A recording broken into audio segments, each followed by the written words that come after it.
place at the bottom. It will come apart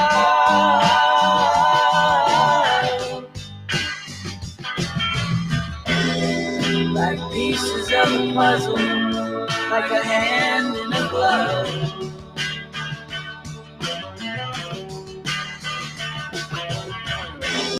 She gets dressed up like a pillow, so she's always in bed. Flowers for the sick and dead. She's on the go, way too fast and way too slow. She'll turn the stone in hospitals and funeral homes. And when the tide rises, somebody sinks and is gone in the blink of an eye.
I'm thinking it's a sign that the freckles in our eyes are mirror images, and when we kiss they're perfectly aligned. I have to speculate that God himself did make us into corresponding shapes, like puzzle pieces from the clay. True, it may seem like a stretch, but it's thoughts like this that catch my troubled head when you're away, when I am missing you to death. You are out there on the road for several weeks it shows, and when you scan the radio, I hope this song will guide you home. They will see us waiting from such late heights, come down now.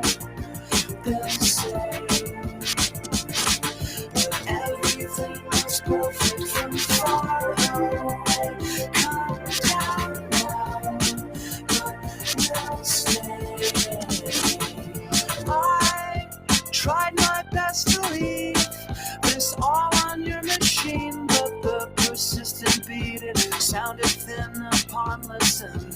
That, frankly, will not fly. You will hear the shrillest highs and lowest lows with the windows down when this is guiding you home. They will see us waiting from such late heights. Come down now. They'll say that everything is perfect from far away. Come down now, but they'll stay.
Good morning, everybody.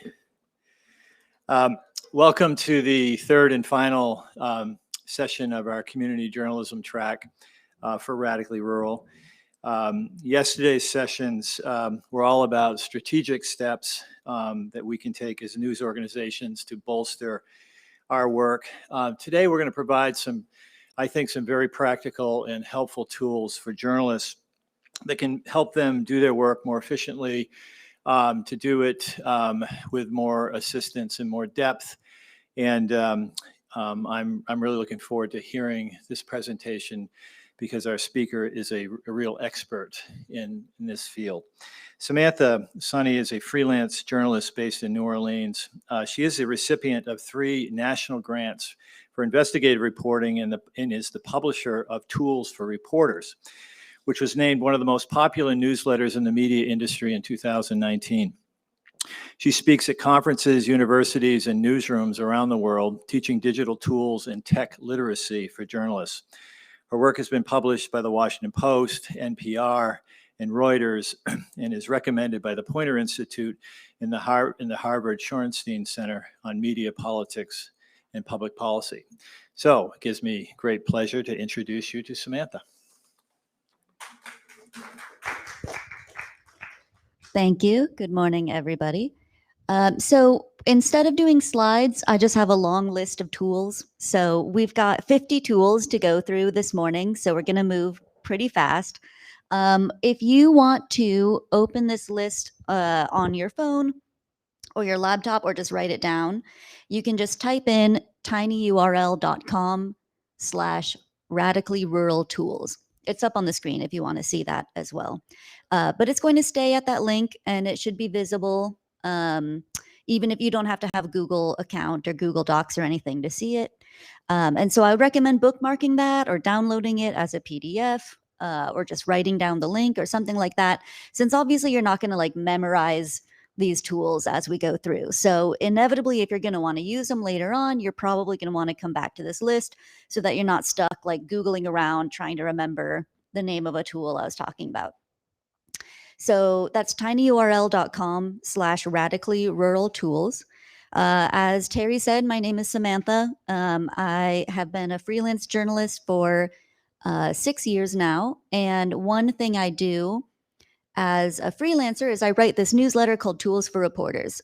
So I do a lot of different things, but I think this is what caught Terry's attention. And basically every other week, I just send out a newsletter with an interesting tool that basically is going to make your life easier as a reporter. So I really specialize in tools that like not going to be like a huge like workload for you to learn, and also are not going to be tools that are like kind of like a one-off thing that we aren't going to help you or aren't going to stick around. So if you want to subscribe to that, there's a link on the tip sheet. And I can talk a bit about myself at the end as well, but I have a bunch of tutorials on my website that I'll talk about later. So as I go through, as I said, we've got 50 tools to go through in about 100 minutes. So it's going to go pretty quick.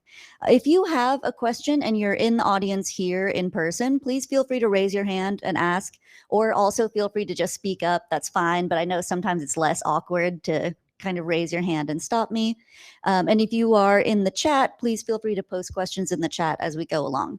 So depending on how many questions I get, I mean, I'll try to answer them as I go through while we're talking about tools.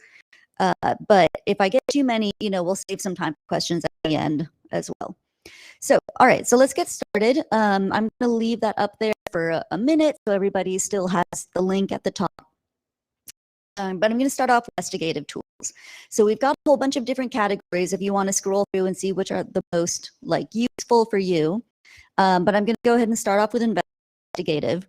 So I've been an investigative reporter for several years, starting college at the University of Missouri.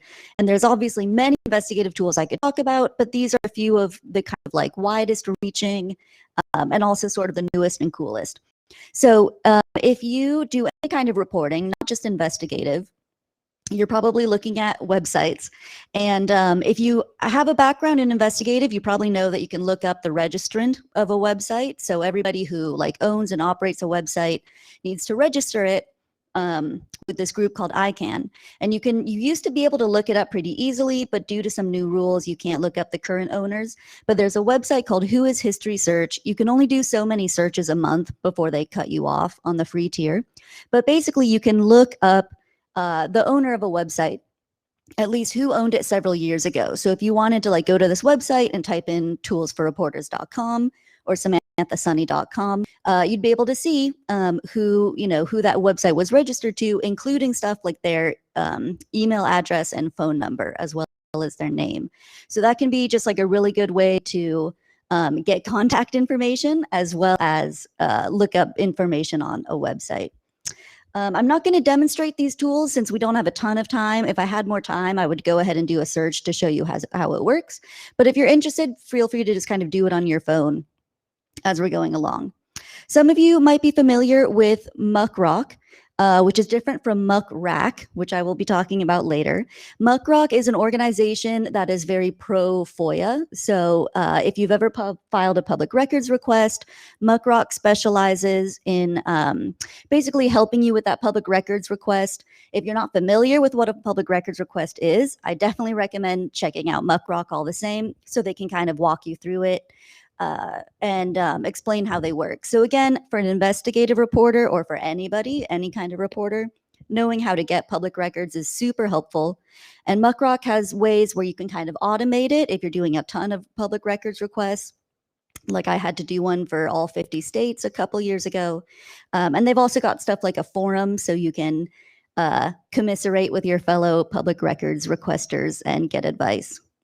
The Wayback Machine, I kind of feel like everybody knows what the Wayback Machine is at this point, but if you don't, there's a group called the Internet Archive, and you just go to archive.org. And basically their goal is to archive the entire internet. So that's a pretty big goal. There's a couple good ways you can use this. One of them is the Wayback Machine. So basically, you could type in toolsforreporters.com or whatever website you want to look at, and it'll show you not screenshots actually, but it'll show you captures of that website and that web page going back several years. This can be great just to see how things have changed. It's also really good for backing up your own work, which is another thing I wanted to talk about. And later on, I'm going to talk about kind of building a portfolio and stuff like that. I included them in tools for that in the 50 tools, because I feel like that's important. As a journalist, and you can use the Wayback Machine to archive your own work. So since we know a lot of stuff, on the web tends to disappear, I have some projects that I spent a lot of time and effort working on back in college, and they're just gone with the wind and not going to be seen again. So that's a bummer. And this is a good way to basically just archive it yourself. So it's free. And if you install the Chrome or the browser extension, you just have to click it with a button. So here's a glance at how it works. You can see here's what toolsforreporters.com looked like back in 2015, which was a while ago. It looks really different now. And importantly, it's not just a screenshot, like an image. They save the code and everything. So to an extent, these captures are interactive. So you can actually click on the links and stuff, and you can, if you're familiar with HTML or familiar with code, you can also look at the HTML there, basically, and dig up a lot. So again, that's another investigative tool that you can use in a few different ways. And then the last thing I'm going to say about investigative is basically like a gigantic pile of tools compiled by a group called Bellingcat. So some of you might have heard of Bellingcat. They're a group, they're not journalists, but they're a group that does verification. And they're very, very, very, very good at what they do. And they're global. They also talk a lot about kind of like web security and stuff like that. So they do something called OSINT. I'm not going to talk about it too much since we're trying to cover a lot of different things. But basically, they put together this Google Sheet very kindly, so anybody can open it and look at all of these different tools that they use for tracking down people and verifying information. So I'm closing off the investigative section with a giant list of like 150 more tools. So you're free to look at that if you have more time. If anyone has questions, also feel free to interrupt or raise your hand or anything. I'm just going to keep rolling through. Okay, next up is writing. So we all write, even if you're in broadcast or radio, we all write. There's a couple fun ones that I put in here. The first one is called a Hemingway. So after Ernest Hemingway. And basically, it's just a colorful little website that shows you how to the point your sentences are. So that's obviously good for journalism. It's good for even if you're writing for broadcast or whatever. Basically, it'll show you, if you're maybe writing at a certain grade level, or if you could be, writing kind of more like to the point sentences. And then sort of a sister tool to that is something called the dejargonizer. So this is put together by a science communications group. And it's sort of the same thing. Basically, you copy and paste your text into either Hemingway or the dejargonizer. And the dejargonizer will identify jargon. So again, this is something you can just run your text through, your script through before you publish it to get a sense of the level you're writing at and how you can maybe improve it. So those are two writing tools. And then Grammarly is not just for journalists. Most of the tools that I'm talking about today are meant for journalists, at least partly. Grammarly is really meant for everybody. So there's a few different tools that do this, but Grammarly I think is the most widely used. So this is why I listed it. But it's basically a browser extension and a website that you can use to, check your grammar. So it's a bit more advanced than just doing spell check. Hopefully everybody does their spell and grammar check and searches for TK before you hit publish. But Grammarly is another good one where it's basically a bit more advanced, so it can help you find kind of more advanced grammar mistakes or just improvements you can make. So that is writing. Let me see. Okay, so video tools. I don't know how many of you all work with video tools, but even if you just use them for reporting, so you're like watching videos, these can be really helpful. So Type Studio, the first one I'm listed here, is actually an editing tool. Not a ton of journalists do video editing, I think, unless of course you're a videographer. But Type Studio is a very, very cool tool. And it's the sister tool of something called Descript, which I'll talk about later when I get to audio. But basically, they have advanced video editing to the point where you can put in a video, it'll change it to a transcript, so it'll transcribe it for you. And then you edit the transcript as if you were editing text, and it edits the video as you're going through that. So that's obviously very easy to use. I think you only get like 10 minutes of free. Yeah, you can only get 10 minutes of video per month for free. So that's not a very long video, especially if you're cutting it down to a shorter size. But that's a huge leap forward in technology for video and audio editing. Descript is another one that I'll talk about later on. But basically, even if you are not familiar with video editing, or it's not a passion of yours like mine, you can just go through and edit the text the way that you would like a print story. So if you have more than 10 minutes of video, you will have to pay about $12 a month. All of the tools I'm talking about today, unless they're otherwise specified in this list, they're all free. I've been able to find a lot of free tools for journalists. And so a lot of times there's just kind of, like a freemium level. So I would encourage you to just kind of max out that freemium level. And then if you have to, you can usually get kind of a cheaper, like a cheap-ish level that hopefully your editor or your publisher will pay for. Okay, the next video tool that I'm talking about is not a tool per se, but it's just kind of an interesting hack, maybe, that I learned on TikTok, of all places. So with YouTube, one thing that I've noticed as a reporter is I really prefer to look at text sources because I can skim them, or I can Control F and just kind of jump to whatever I'm interested in. So I don't have to like sit there and like listen to somebody read a report or whatever. I can just scroll through the report to find what I'm interested in. That's not true for videos, unless maybe you want to transcribe the video and then search through there. Luckily, this is just YouTube. I don't really know if other video hosting sites do it, like Vimeo, but YouTube automatically translates a lot of their videos. Not all. I actually tried to figure out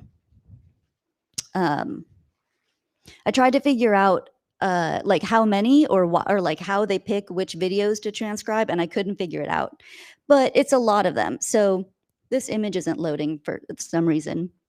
But here's how it works. So like you can pull up something like a speech or any kind of video, something that's likely to be transcribed. Again, I think it's maybe like 80% of YouTube videos get transcribed, but I couldn't really find out how many. And you just open up the transcript, which happens automatically. So once you open that, you can go ahead and Control F. And when you click on it in the transcript, YouTube will jump you forward to that part of the video. So in this example, this was a speech that Trump gave. I can't remember when. And I was interested if he's going to mention the attack on the Capitol. So I was able to just open that transcript and jump to that part of the video rather than listen to his hour-long speech. So that is YouTube. As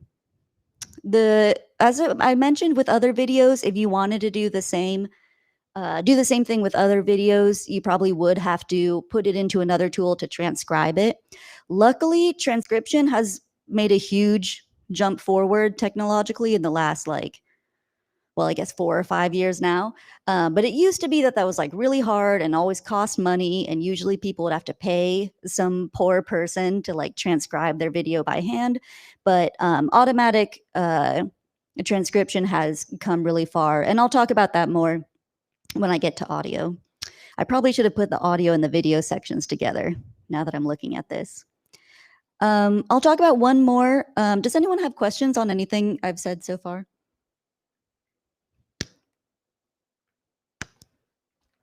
Okay, cool. If you are on the second level, you might have to wave or something because it's hard for me to see you guys. I'm kind of blinded by the spotlight.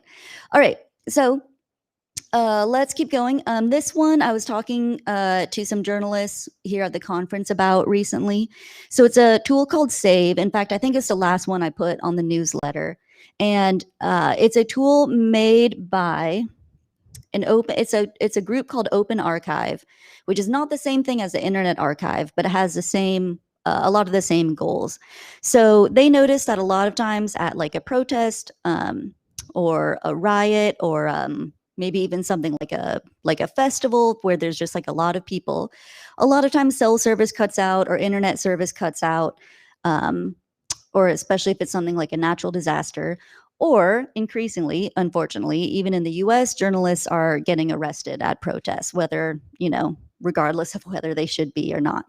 So there's this tool called Save that does its best to upload and archive your files before that happens. So it is not especially fast at uploading. I think I tested it.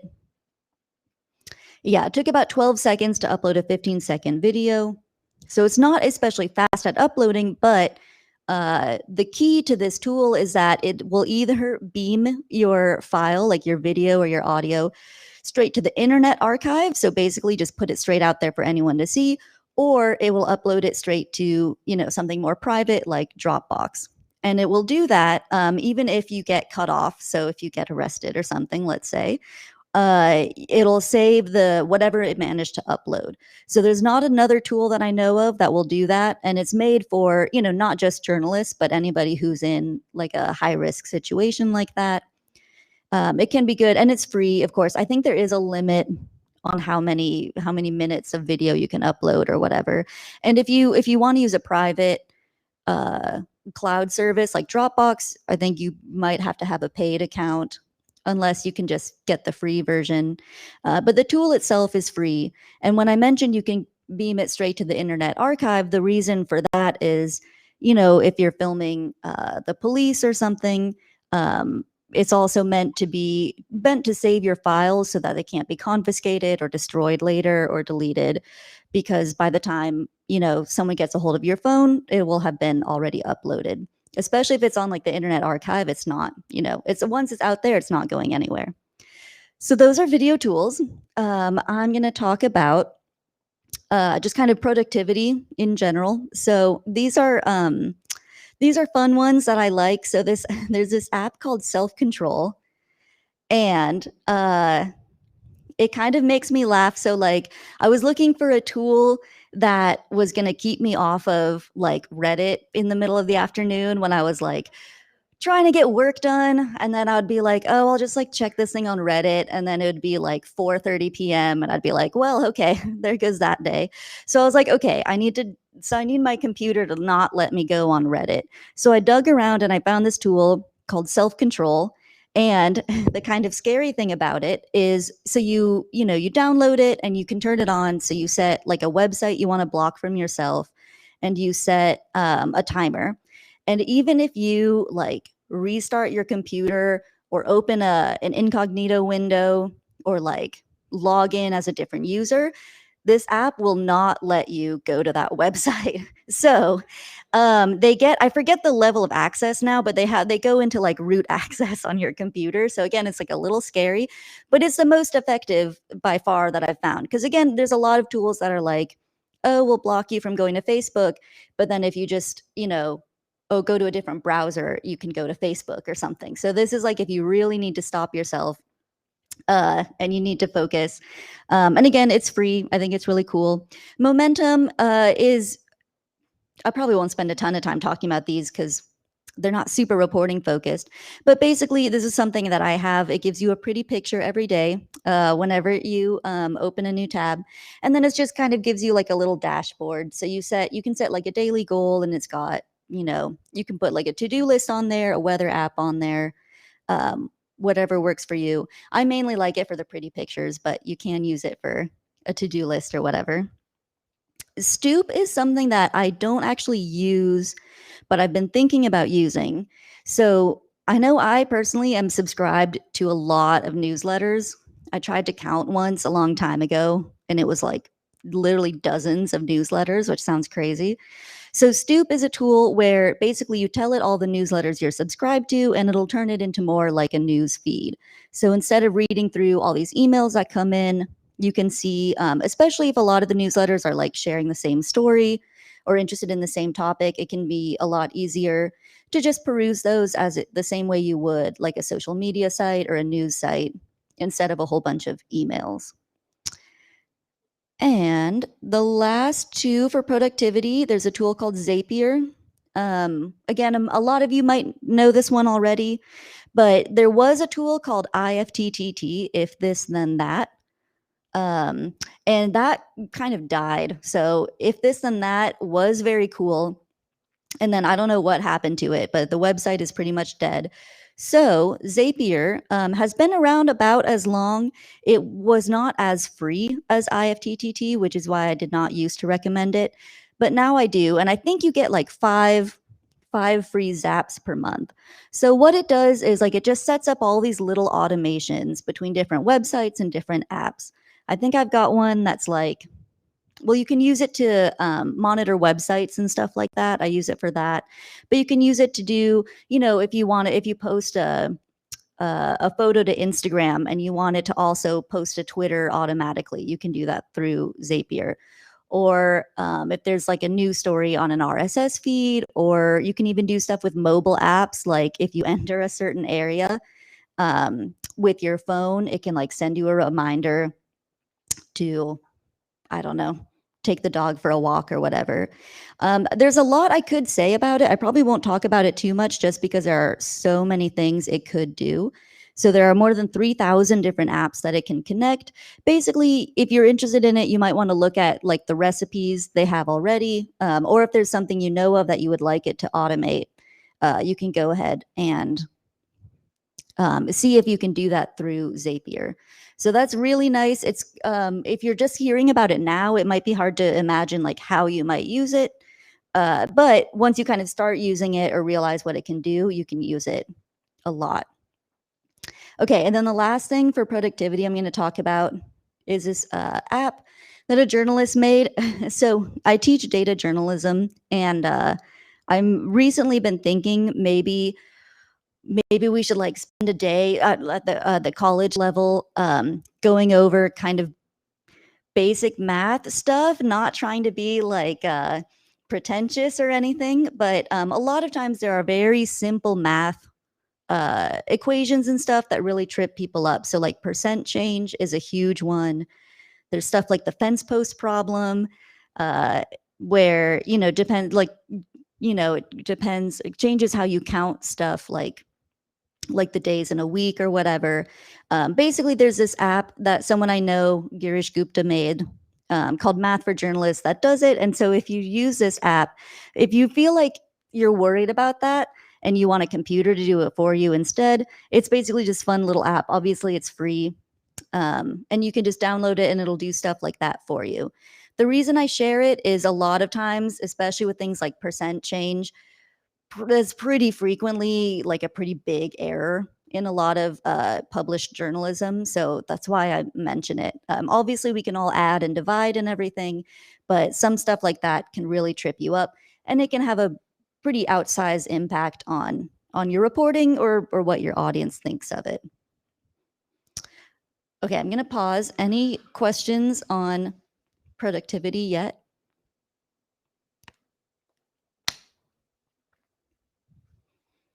Okay. I feel like no one's asking questions because no one has asked a question. So everyone's like just going to sit here in silence. One person will ask a question and then people will finally start asking stuff. Yes. Oh, okay. Awesome. Okay. For those who are tuning in online, someone said they don't have a question, but they are thrilled. So good feedback. Oh, yes. Go ahead. Yeah. Yeah. So looking at how the YouTube transcript works. Yeah, a lot of times with these tools, I'm not kind of going through how they work just because we don't have a ton of time. But the way you do it, I linked in the tip sheet to my Tools for Reporters newsletter because, you know, it's not really cool. I explain how to do it. But basically, you open a video, and then at the bottom of the video, there's like 3 dots, and you can just click the 3 dots and open transcript, and it'll open a transcript on the side like you see in that image. Yeah, once you open the transcript, you can just do Control F, insert something in the transcript, or skip it, or whatever works for you. So yeah, that's really nice. I wish you could do that with just like every video. It's just YouTube that I know of that auto transcribes or a lot of things. Okay, audio. Okay, so unfortunately, I feel like the tool that everybody needs or wants for audio is recording interviews. Unfortunately, that's pretty tough. I spent a lot of years like finding tools and recommending tools, and mentioned that transcription is something that was really hard until it jumped forward a couple years ago. I'm hoping that's going to happen at some point soon with recording interviews. So basically, iPhone blocks recording an actual phone call. So that's one huge hurdle. It's basically unreasonably difficult to just record an interview on a smartphone. But these are a couple options. There's something called Tape a Call that I think you might have to get a paid version of. And another option is voice memos. There's a third option I was going to list, but it costs money, called Audio Hijack. But basically, if you don't already have a system for recording your interviews, I think probably a lot of people do. But if you don't already have a system set up, Tape a Call is, I would say, the best among a group of not great options. So I'm hoping in the next few years that'll change. It depends a lot on how platforms and vendors make their devices, but hopefully that will get better, and we won't have to do like these crazy third-party recordings and everything. Okay, transcription. So I mentioned that transcription has gotten a lot better. I think the best transcription service right now is called Otter, partly because you get a lot of free minutes per month, and oh, I didn't write down how many minutes you get, sorry. But basically, it will take in your audio file and it'll spit out a text file. So like I said, that used to be a lot harder to do. Otter is very accurate. Of course, it's never perfectly accurate. So if you're worried about accuracy, you might want to go through and manually check it, or just keep in mind that it's not going to be perfectly accurate if you're just, saving an interview or whatever. But I would say Otter is the best option out there. There are actually a lot of transcription services, but Otter is the best, and you can get the most without spending money. Yeah. Yeah.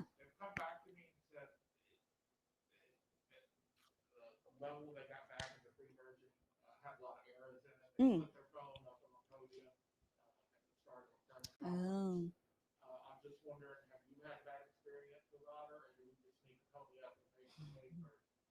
So someone was asking if you're recording something like a press conference and the audio quality is not great, is it better to get the paid version of Otter, or stick with what you have, or find something else? So I have to admit that's not a question I've gotten before, so I'm not familiar if Otter is going to be better at the paid level or not. Did you have a question or comment?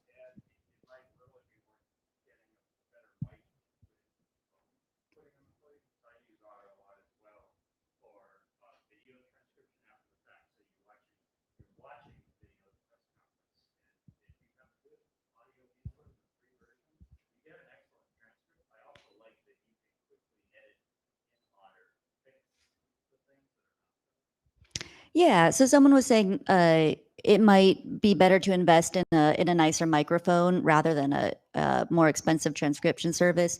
So yeah, the audio quality is, obviously your biggest problem.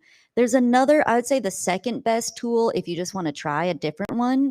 You might as well, there's called Atlas. Google it.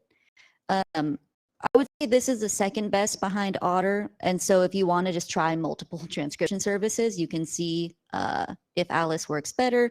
But yeah, I agree with what he said. I mean, a lot of these tools will have features where they try to filter out background noise, but it can be pretty tough. But yeah, Terry.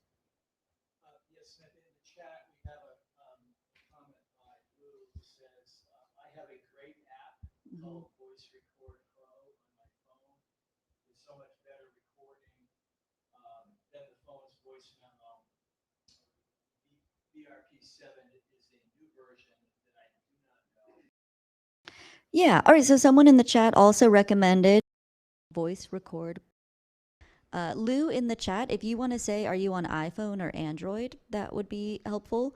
So like I said, recording interviews, unfortunately, there's a lot of tools out there, and I recommend Tape a Call, but, kind of to repeat myself, I don't think Tape a Call is that great.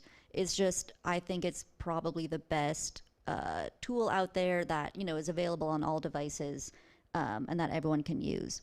So another one, if you want to try recording on iPhone, is Voice Record Pro, and they just came out with a new version. So yeah, I wish I could give you kind of a more like fine point on recording stuff like that, but unfortunately that's kind of like a hazy area for tools right now. Yeah.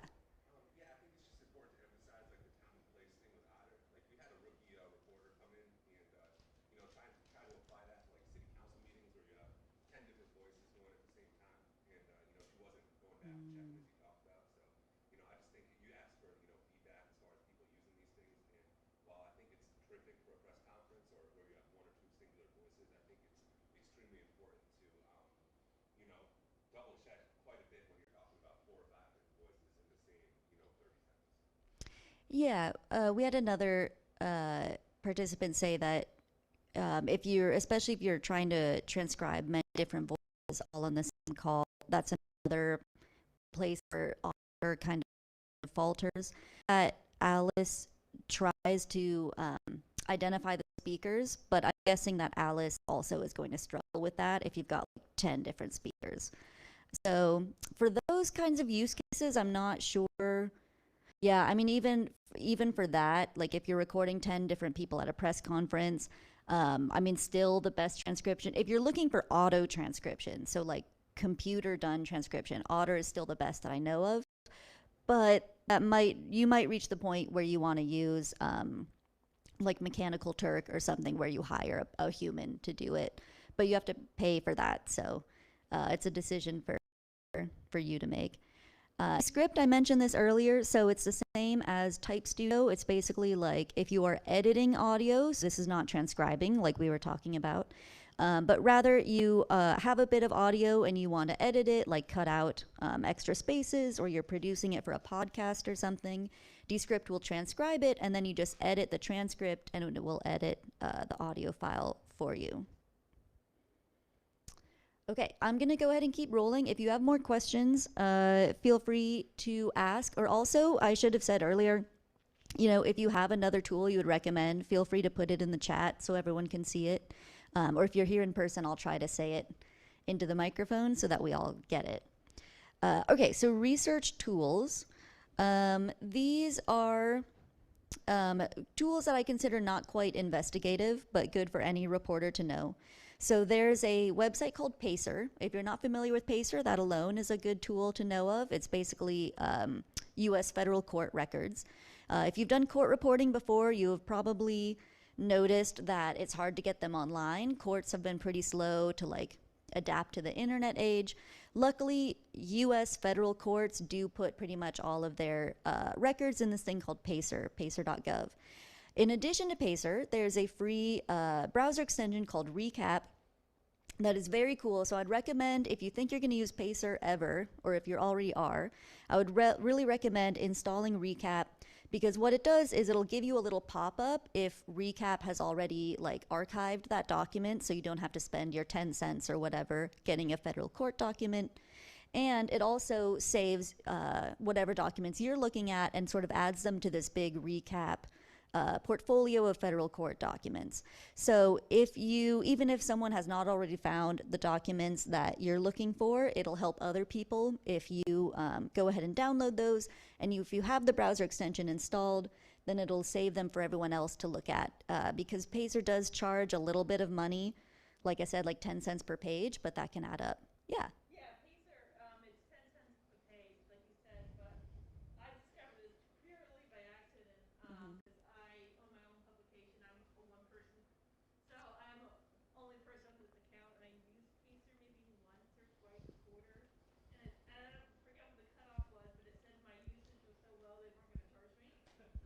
Mm-hmm.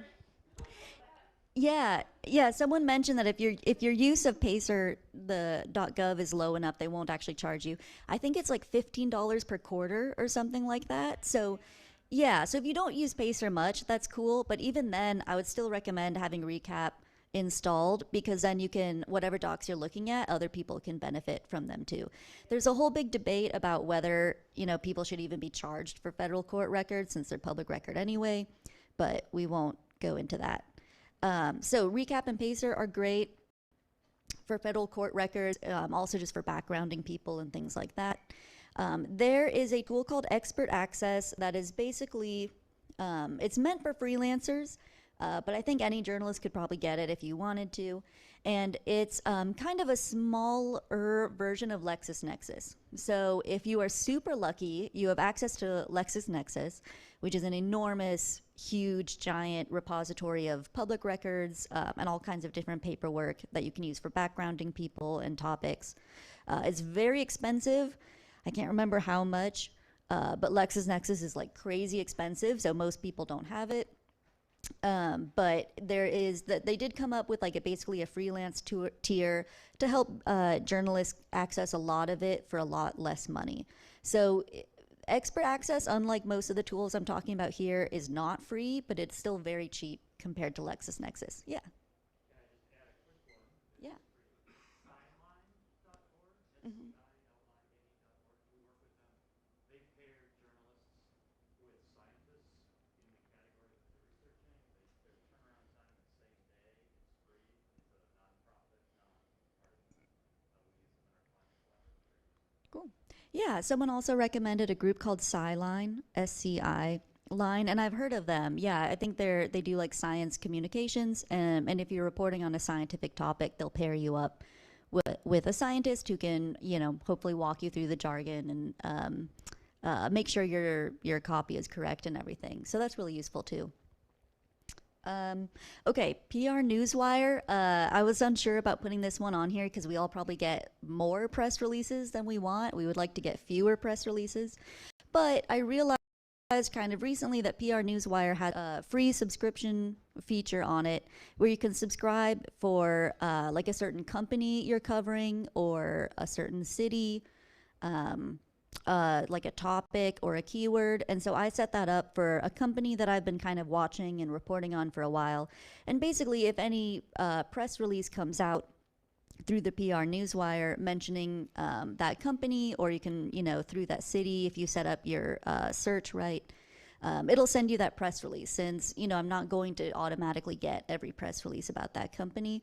So it's kind of like a Google alert, but for press releases, and you can get very, very detailed in what you want to search. So like, just a certain company in a certain city or something like that, so that you get press releases on that topic. Just good for keeping an eye on stuff and making sure you're not missing news on something. The last one I have for research is a website called Distill. So Distill I do pay for. It's one of the few tools that I do pay the monthly fee for. $15 a month I think is overpriced. But this is another kind of area of tools where it's hard to find tools for something that should be pretty simple. So Distill monitors websites, and it can also monitor online PDFs, which is cool. Not a lot of sites can do that. And it'll send you an email if it changes. So there used to be more tools that could do that. Thus kind of it's hard to find something like that that'll do it for free. But with Distill, you can monitor 5 web pages or PDFs per month. So I use that for all kinds of stuff. Like I use it for checking for like new events being posted, as well as, like a company changing their website. Or I set it up for like warn notices in Louisiana. So if a company announces layoffs, I'll get an email, stuff like that. Yeah.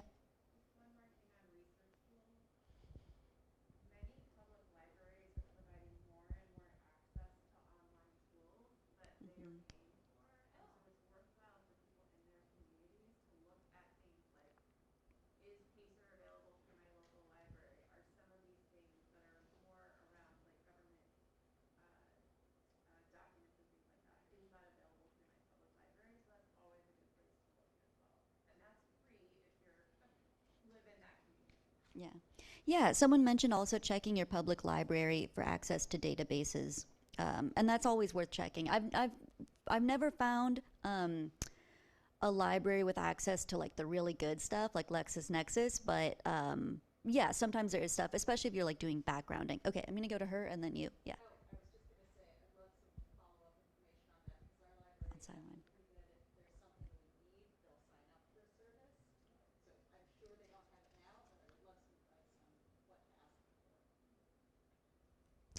Okay, yeah, question.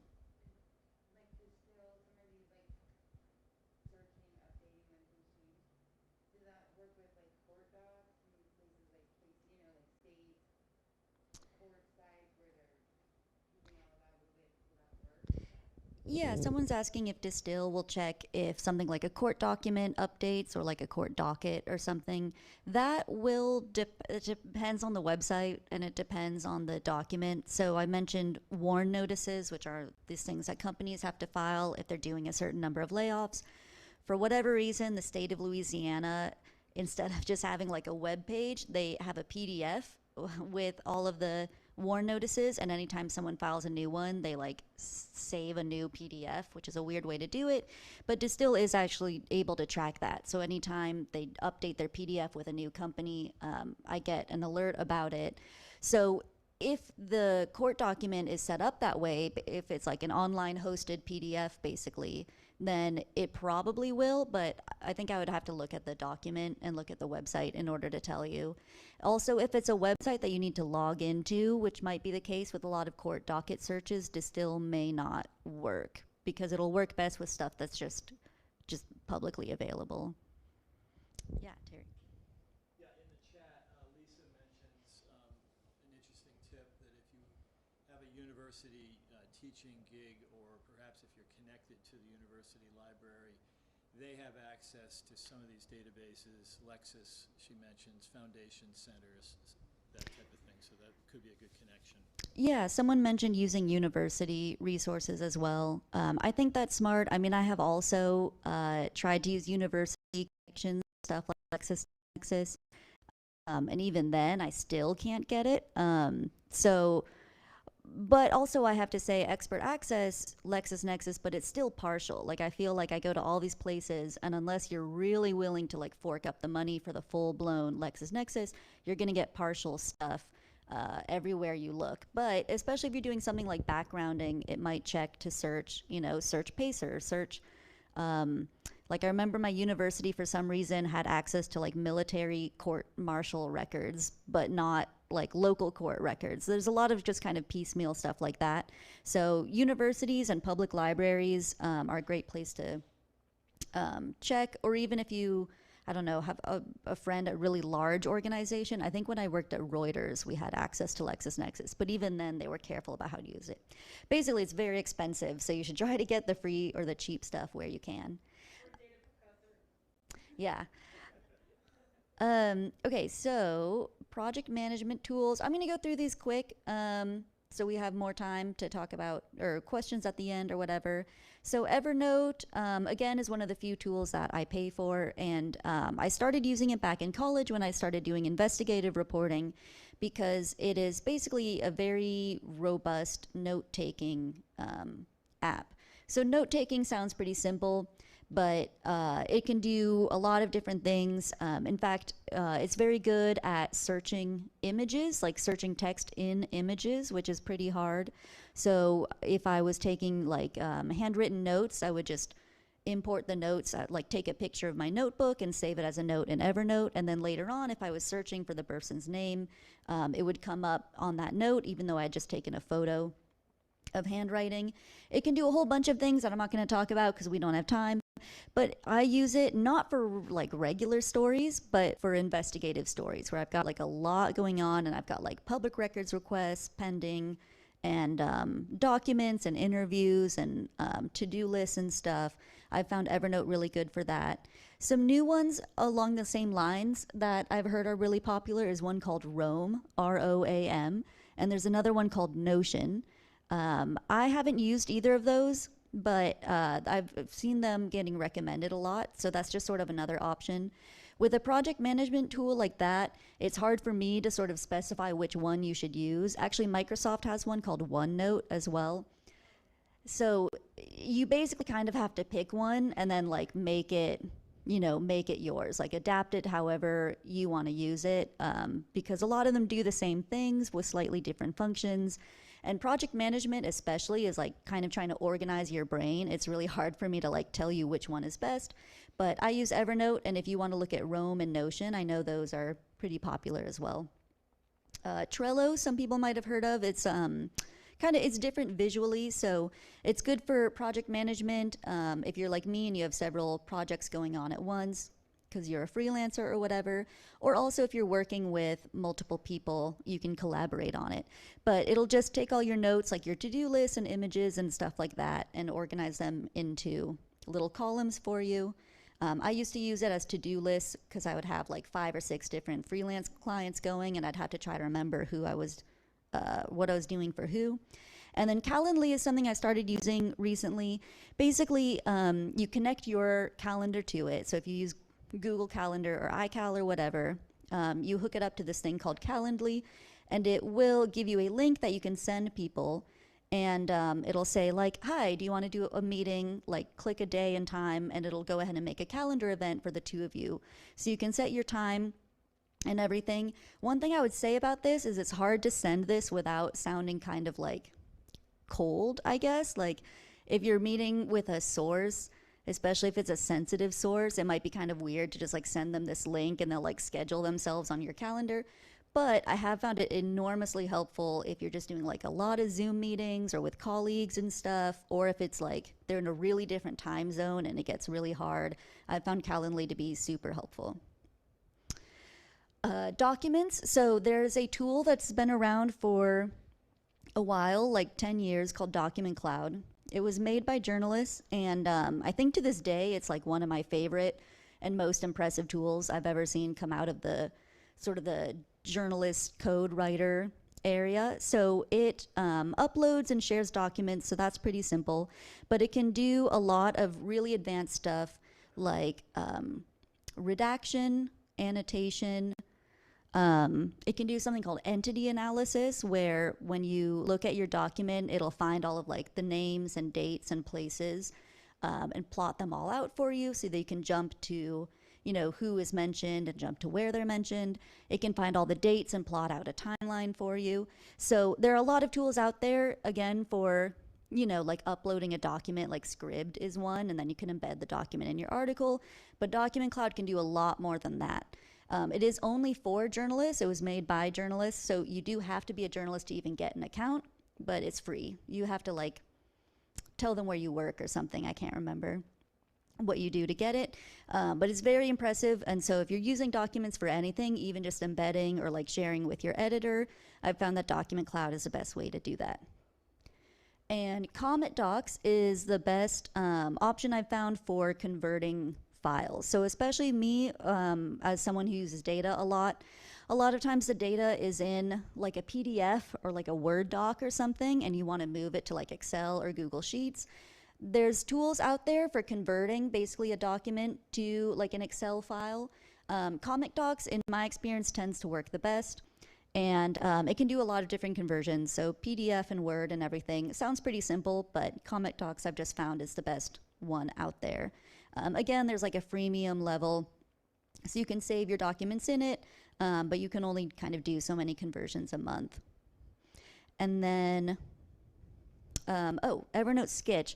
So Sketch is like a spin-off tool from Evernote. Like I said, there's a lot of different features in Evernote that I'm just not going to go over, but Sketch is like an annotation or an editing app for photos and documents.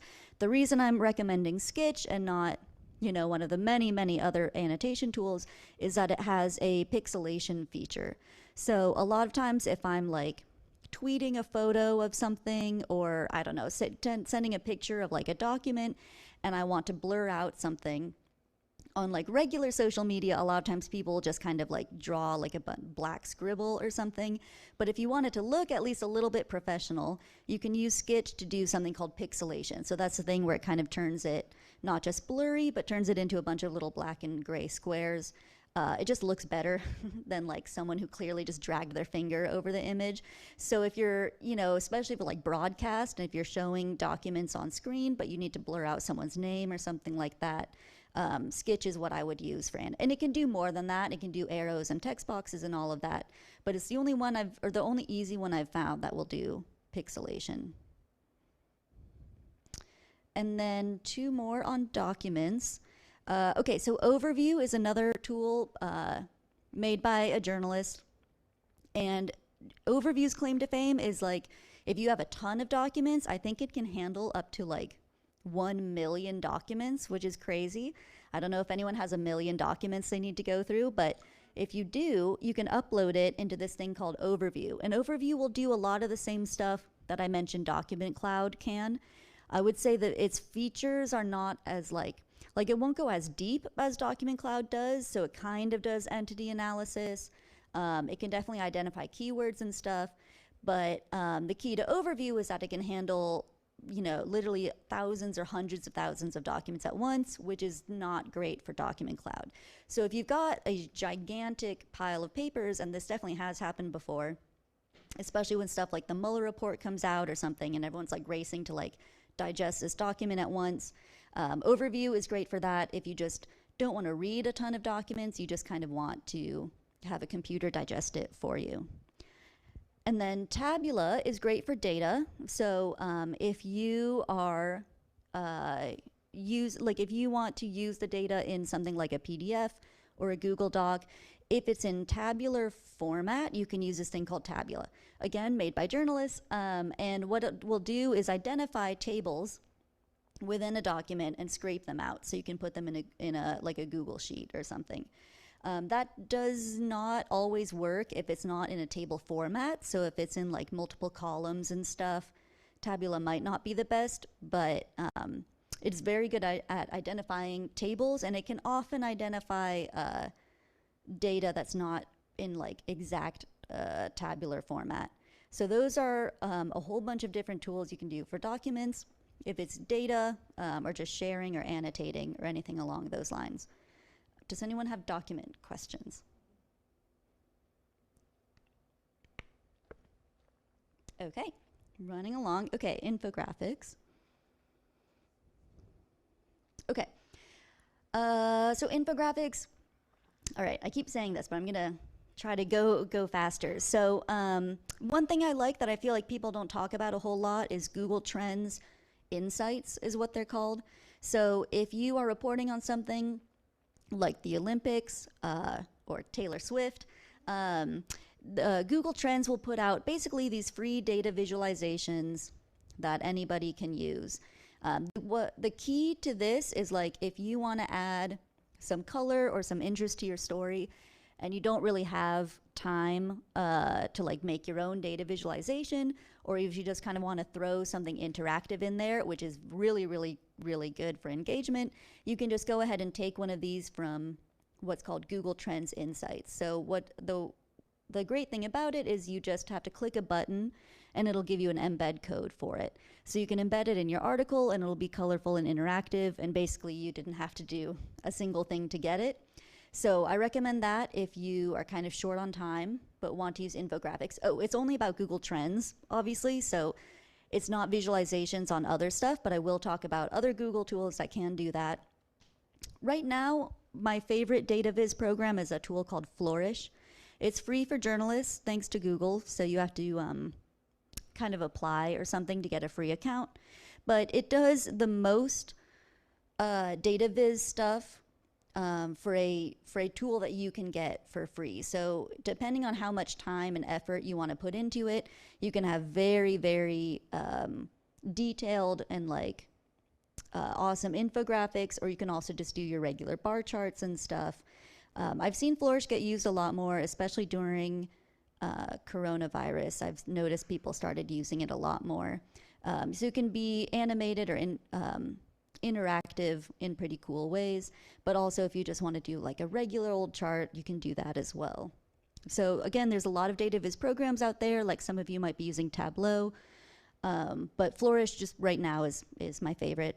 Google My Maps is something I think not a lot of people know about, but it is extremely easy to make your own interactive Google map.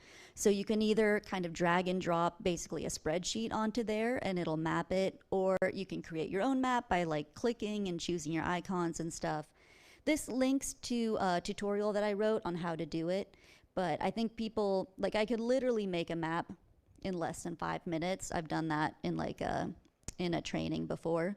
And so if you have geographic stuff, like a data set that has, like a spreadsheet of like cafes or like restaurant inspections. You can very easily just make a map.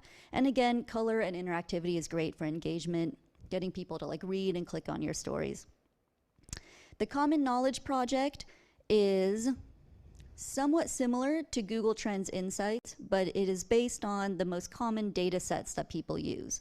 So they only have so many data sets, I think it's like 80, where they get kind of the most common data sets that people use in the world. So there's like the United States Bureau of Labor Statistics, like the World Bank population statistics.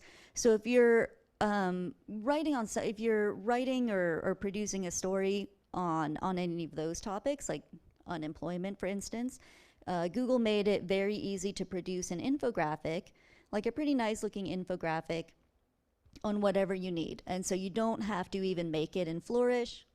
You can just, choose your variables you want to show. And then again, they make it super easy to download as an image or embed as an interactive or whatever you want to do. The downside to Common Knowledge Project is that it's only, like I said, those most common data sets in the world. Usually as a data journalist, I find myself not needing those very much, but like if, like I have to get my own data. But, if you're a general assignment reporter or if you're on the health beat or whatever and you want to, have access to those, again, just adding color and adding like imagery is always good to a story. And business tools, let me see how much time do we have. Oh, okay. Okay.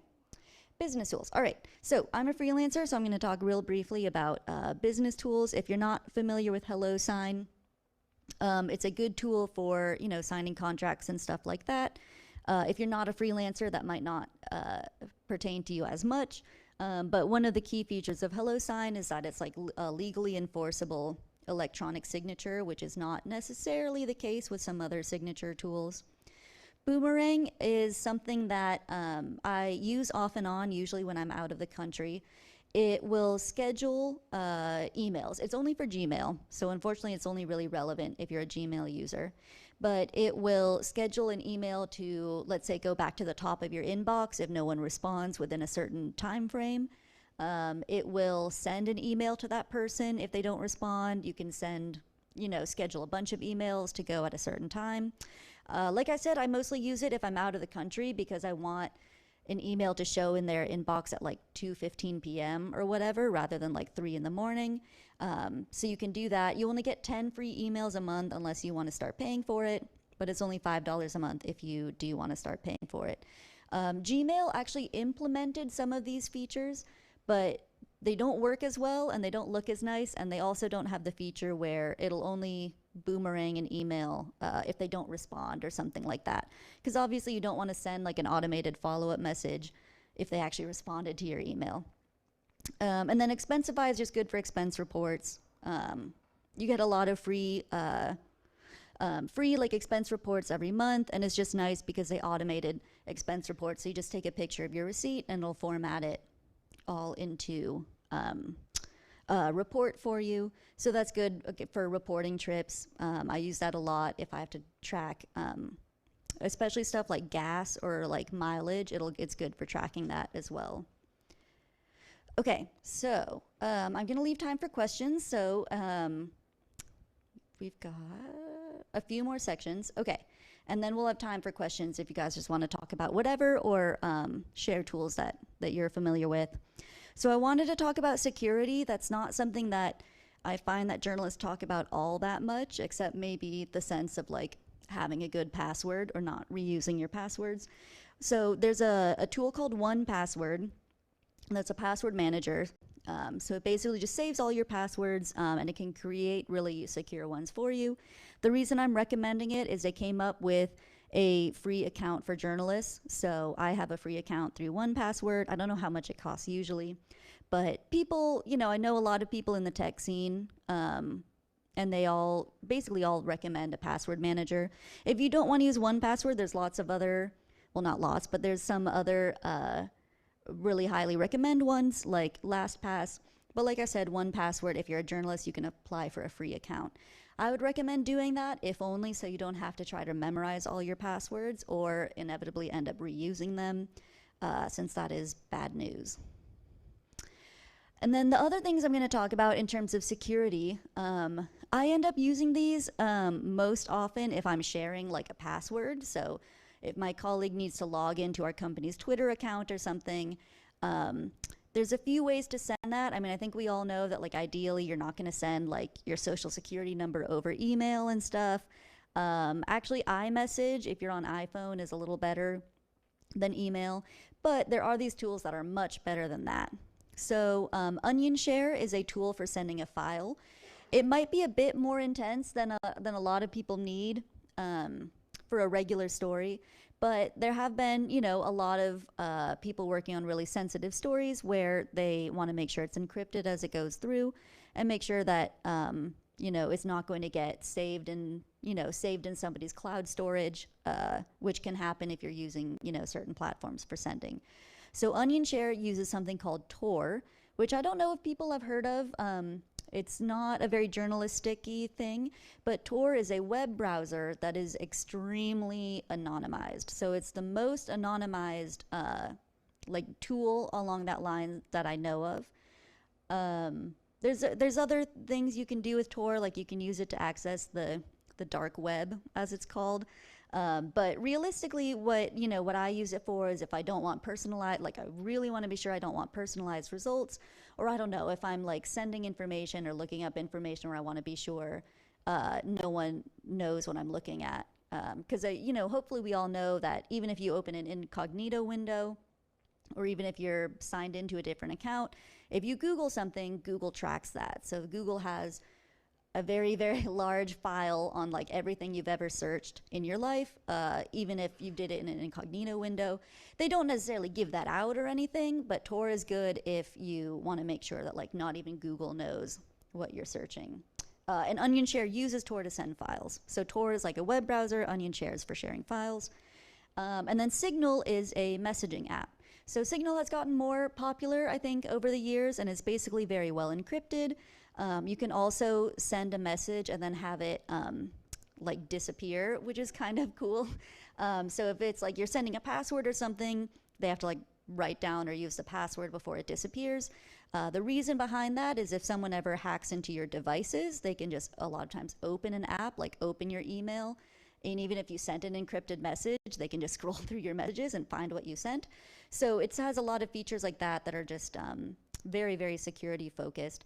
Also, I didn't list it here, but there's an email service called Proton Mail that does a lot of these things for email if you want to have a very secure anonymized email address.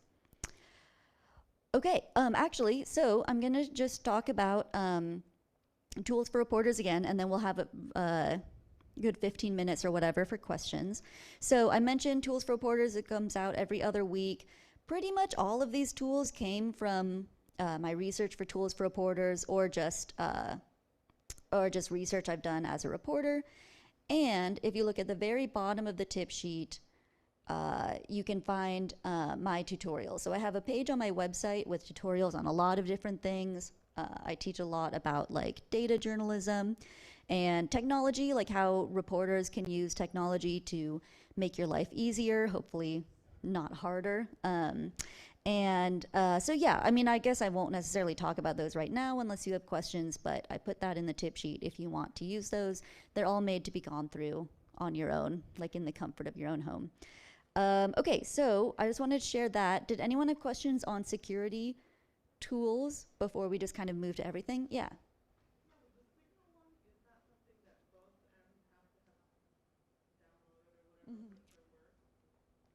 Yeah, someone's asking, do both ends have to have Signal? Yeah, so both you and the party you're sending it to have to have the Signal app. So it's the same as any other messaging thing, it's just encrypted. And same with Onion Share, I believe. Both people, or actually I'm not sure if that's right. For Onion Share, you might both have to sign up for like an Onion Share account. Any other security questions?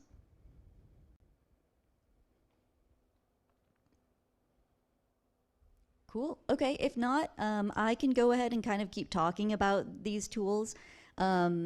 or we can just open it up to whatever people want to talk about. Yeah, go ahead.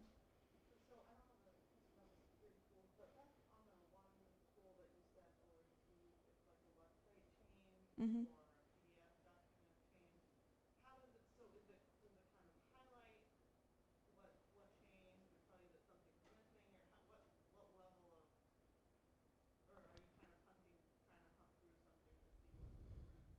Yeah, someone had a question about Distill, which is the website that tracks other websites, and how can you see what changed? So Distill will highlight what changed. Like I just got an email this morning showing a change on actually just like an event page I'm watching.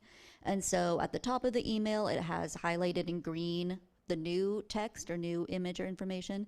And then if you scroll down, it'll have highlighted in red what disappeared or what changed.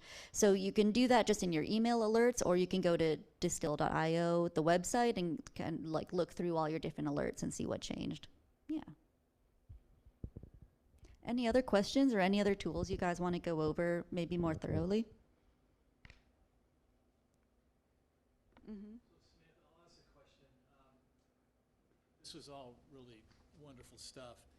Are there networks, associations, groups that you might recommend these folks be part of to share other information, to commiserate about, you know, challenges they're having, stories, things of that nature, that might be helpful to folks? Yeah, okay. Someone was asking, are there like networks that you can maybe use to learn more about these things? So yes, I'm pulling up a website right now that if you're online, you might not necessarily be able to see. So there are a few different tech journalism groups that I would recommend. One of them is a group called Hacks Hackers, which I actually work for. So full disclosure, I work for them. But it's a global group. There's more than 100 groups all around the world. They're very, very widespread globally. And people, you know, they kind of take different forms depending on what the local organizers want to do. But a lot of times they'll have like a free training on like Airtable or something. So like a free training on a tech tool, or just kind of like a mixer where people get together and talk to each other. So Hacks Hackers, I'd recommend seeing if there's one in your area. If you have questions, there is a listserv called NICAR. So there's a group called NICAR, National Institute of Computer Assisted Reporting, and it is part of a group called IRE, which stands for Investigative Reporters and Editors. So hopefully some of you guys are familiar with IRE and NICAR already. If you're not, I super highly recommend them for training and then just all kinds of resources. So for IRE, for example, you have to join as a member in order to access it, but they have this giant repository of tip sheets that I've used a million times, where journalists will put together a tip sheet on how to get like bankruptcy court records for backgrounding, or like something really specific like that, where if you know, are looking for a story or you kind of don't know where to look, IRE has that tip sheet database. They also have conferences and trainings that are great, that you don't necessarily have to be a member to go to. So I'd recommend IRE and NICAR as like associations, and you don't have to be a member to join the NICAR listserv. So a listserv kind of seems like an old world technology thing at this point, but the NICAR listserv is super active. And it's super, super helpful. I don't know how many people are on it, but it's definitely several thousand journalists at this point. And it's great for asking a question like people will ask, you know, they'll be stuck on like an Excel formula or something. And they'll say like, does anyone know what's wrong with my Excel formula? And within a few hours, definitely someone will respond with an answer. Or sometimes it's more broad stuff, like does anyone know, you know, how does everyone feel about, I don't know, scraping public court records or something, and people just kind of chime in. So that's free to join. If you do join it, you're probably gonna get a few emails a day from it, so you might wanna think about putting it in a certain folder, but that's a terrific place to check. And I mentioned a few others on that website. I think a third one I would mention is probably SBJ is a good organization because it's for all journalists. So IRE is at least nominally for investigative journalists, but in reality it's kind of for everybody. And NICAR is for data journalists, but SBJ is for every journalist. in the country. So you don't have to have a certain beat or a certain interest or whatever. They do a conference as well. It just happened a couple weeks ago. And they also have a lot of training. They do a lot of fellowships and stuff. And then they also have their own resources. Like they have a great database on like how to pitch freelance stories, all kinds of stuff like that. So, you know, it's kind of too many things for me to go into right now, but I would recommend SBJ and IRE and NICAR and Hacks Hackers. And I probably will think of more later, but off the top of my head, I think those are all really good. A lot of them, like SPJ and IRE, often get grant money to do training. And they will do free training for newsrooms. Even if you're not a member, they will do free training. So that's another reason to kind of be aware of what they're up to, because there might be free trainings that could be helpful for newsrooms. Yeah, someone mentioned that IRE and NICAR also get grant money to do free trainings, which is totally true. So, like their big conferences, they have fellowships for. So that's one thing. If you kind of can't afford to maybe go to a conference in person, you can apply to a fellowship for that. And then they also do stuff like boot camps, which is like a week-long training on data or different topics like that. And then, yeah, I think they also do like much shorter trainings that are only an hour long or whatever. So especially if you're a younger journalist or a journalist of color, there's a lot of fellowships open along those lines. And they also do some kind of just kind of generally free trainings like webinars every once in a while. So I'd recommend, you know, just subscribing to the IRE newsletter, if nothing else, so you can hear about all of those. And then also another training thing, this is related to SBJ. So I also work for these guys. That's me right there. So SBJ has, speaking of free training, they got money from the Google News Initiative to actually send trainers like me around the country. They actually have programs in other countries as well, but we're just in the US. And they will send a journalist to your newsroom or your association or your classroom or wherever there's a gathering of journalists, and they'll teach you how to use a bunch of digital tools. So it's funded by the Google News Initiative, so there's an emphasis on Google tools, but it's not like it's limited to just Google. So a lot of times it'll focus on something specific, like data or fact-checking or verification, and so I'll talk about some Google tools, and then I'll also talk about whatever other tools seem relevant. So it is free. You just have to request a training, which you can do on the SBJ website, and I think they want people to have at least like 25 attendees, which might be tough depending on how big your newsroom is, but I'm also not sure if I'm enforcing that right now, especially with COVID. That's something to consider if you just want free training. And I worked for that, so feel free to like ask me about it after the session too.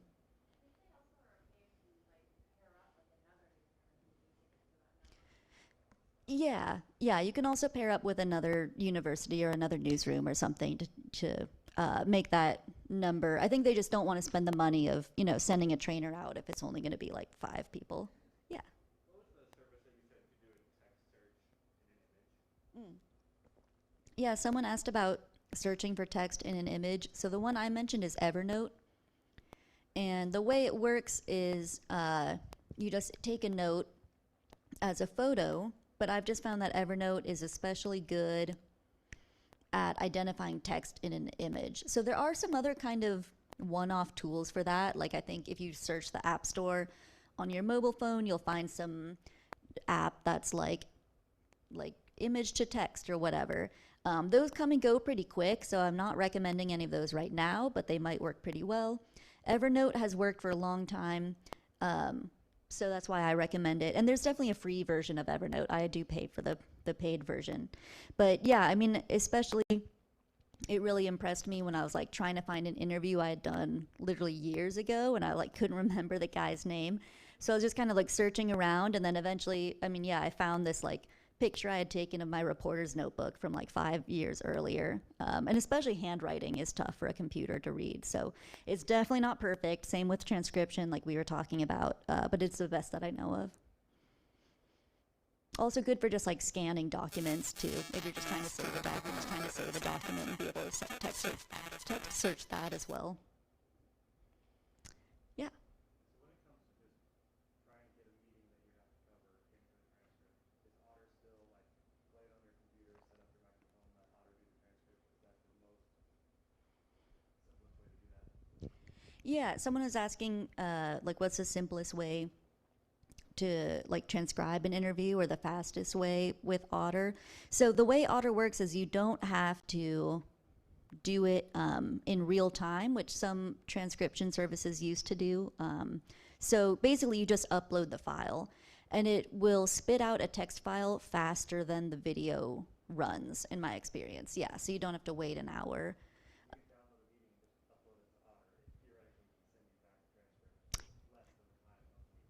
Yes. Yeah. So you're saying if you have like a 2 hour meeting, will it send it a transcript to you before in less than 2 hours? Right. Yeah, no, that's correct. So you don't have to, so if you're recording something long, like a multiple hours long meeting, you don't have to let it run for that amount of time in order to transcribe it. I think in the past you had to do that, but yeah, not with Otter. I don't know how much faster it is, but it's not real time. Yeah, so, and what's great about Otter is, you basically just drag a video file in there and it'll spit out a text file, which used to be hard. It used to be like you'd have to let it run and then like either type it yourself or hire someone to do it or have a computer slowly transcribe it. But Otter is the best for just turning video into text, basically. Other questions? Yeah, I'd be very interested, Samantha, in perhaps you relating a story that you're particularly proud of and how you use data and these tools Hmm. that you've discussed today to do that work.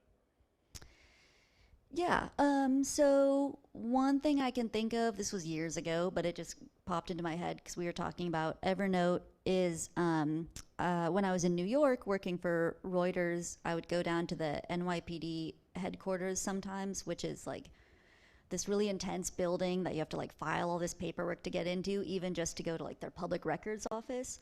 So I would do that and like get into their public records office, and then oftentimes getting public records is not as easy as just like requesting it over email and having them send you a PDF over email. A lot of them do work that way, but a lot of times you have to jump through a lot of other hoops. So in this case, I would go to the public records office and they would just kind of set out like a binder in front of me. And it was, I think I was looking at records of arrests, like where arrests were and stuff. So I would just open this binder. I don't know if I was technically allowed to do this. I might have been breaking the rules, but I would take out my phone, which had Evernote installed, and I would just take a picture of each page in the binder for whatever day I was looking at. And again, this like should have just been ideally like an Excel file that they would send to me, because what I wanted to do was make a map of arrests or something. So instead, I'd go down to the office, take a picture of the papers, go back to the office, and then Evernote will have basically put it in a format that other tools can read easily. So I don't think I had Tabula back then, but I would use something like Tabula, which is the tool I mentioned that can identify data within a document. So then once I have my pictures, I could put those pictures I could save them as like a PDF and put them in Tabula, which would find the tables in it and extract those tables into actual tabular format. So like an Excel file. So then once I've like taken them out of there, I would have it in Excel file. I use Google Sheets more than Excel, honestly. So then I'd usually open in Google Sheets and do something like a pivot table. Or if I wanted to make a map of arrests, you could use Google My Maps really easily. So you'd have to watch out for errors in there, especially if you're doing so many different steps.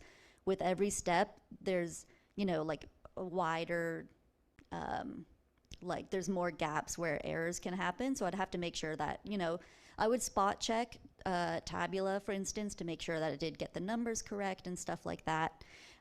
But once I've done that, basically I could use the 3 or 4 different tools and drag and drop what Tabula gave me into Google My Maps and have like a map of arrests. So a lot of times you can kind of string these tools together. Or if you're not making a map, I would use Google Sheets for like a pivot table or a graph or something. You could put it in Flourish and make a line chart or something like that. Any other questions, or just like tools, or also if there's something I didn't talk about and you just have a question on, or like something you're working on and curious if there's something that could help you, feel free to ask that as well. I tend to know a lot. Yeah. So we have a few comments. Oh, yeah. Chat that I can share. This from Lisa. iPhones can pull text out of photos as of the new iOS version just out. Just highlight the text in the photos and copy. And then a concern mentioned by Lou, I am concerned that Google has so much control over my tech life. It is hard for people now not to move their email to Gmail. Yeah, so okay, we had a concern in the chat about Google. I mentioned here that Google tracks everything you do if you're using Google, which is true. Also, sometimes if you're not using Google, but you're on Chrome or something and you're on a different website. So that definitely is pretty scary. Oh, I won't go to that. I mean, yeah, I mean, I'm on. I mean, that's how they personalize stuff. So, if we didn't have personalized search results right now, I think everyone would get frustrated really, because if you Google something like pizza, it'll give you pizza in Keene, not pizza in Shanghai or something. And they need to track your searches and your location and stuff in order to do that. But if you're okay with, basically, let's say you're okay with not having personalized searches and you care so enough about that you want to avoid it, you can use other tools. So basically, you could use no Google products, so no Gmail, no Google search, no Chrome. There's an alternative to Google search called DuckDuckGo that does not track your searches. They're a very privacy-focused organization. So you can do that. I mean, and this is just everybody's personal decision. Personally, use Google because I find personalized searches, I'd rather have personalized searches than have them not track me, but it's up to you. So if I pizza and DuckDuckGo, actually I don't know if they track your location or something maybe. But yeah, so DuckDuckGo there's no personalized, gives you the broadest Google results for pizza. So there's a spectrum of security and convenience. I can't remember who told me that, but basically everybody lands somewhere on the spectrum. So if you want to be very secure, you can, but it's going to be the most inconvenient way to interact with technology. But people I mean, I totally know people who do that, who are just very privacy focused, and they'll do a lot more work to get the same results in order to keep their privacy. And then on the other end of the spectrum is convenience. So saving all your, having the same password for everything, for example, would be very convenient, but very insecure. So, I don't want people to think it's an either or situation. And with Google especially, they have a lot of data on all of us, basically. So you have to decide how okay you are with that. And you can, even within that, you can use some Google products, but not others. You could use Tor, for example, to do Google searches that you don't want Google to know about. But you have to just kind of figure out, where on the spectrum you lie. And, there's different spectrums for each thing. So it's might be that you want to be really private about searches or banking information, but you're less concerned about your social media. Facebook also tracks a lot of stuff. One thing you can do is look at this thing called Google Takeout, which is a big bundle of the data that they have on you. I'm not going to say it's comprehensive. I don't think you can necessarily get a file that is all the data they have ever collected on you, just because I hesitate to say anything is comprehensive. I doubt you could really get that. But you can use this thing called Google Takeout, and it's pretty thorough. So you can download all your Google searches, for example, or download all of your calls on Google Voice, all that kind of stuff. There's so much that if you want to look into it, it'll take a few days to download usually. So again, that shows how much data they have. But they are trying to make an attempt to be transparent to an extent. So if you're worried about it or if you're curious about it, you can go to this thing called Google Takeout, figure out what you want to download, and then you can just download this gigantic file and look through it, and then you can also delete it from Google Takeout. Again, I'm not going to say it's comprehensive. I would not tell anyone that if you went through Google Takeout and deleted everything, I think Google would still have data on you, but that is one way to see what they do have. And then if you want, you can switch to other products as well. I think we're kind of out of time, but did anyone have a last minute question or anything? Yes.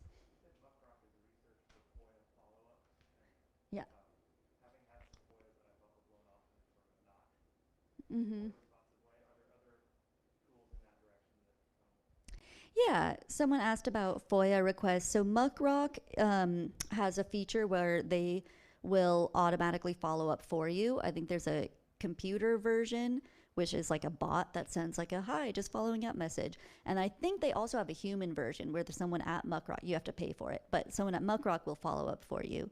I don't think there's another tool. There's a tool called FOIA Machine, but actually I think they got bought by Muckrock, so never mind. I don't think there's another tool I know of that will automatically follow up for you, unless you want to use something like Boomerang, where you send, you'll schedule an email to send. Like if they don't respond by the deadline, Boomerang will email them. Yeah. I meant more like advice on like if you get a response that you think is not really fully responsive as far Oh. as Mm-hmm. a listserv or something to help you like Yeah. and say no, that wasn't the answer. How about you try again?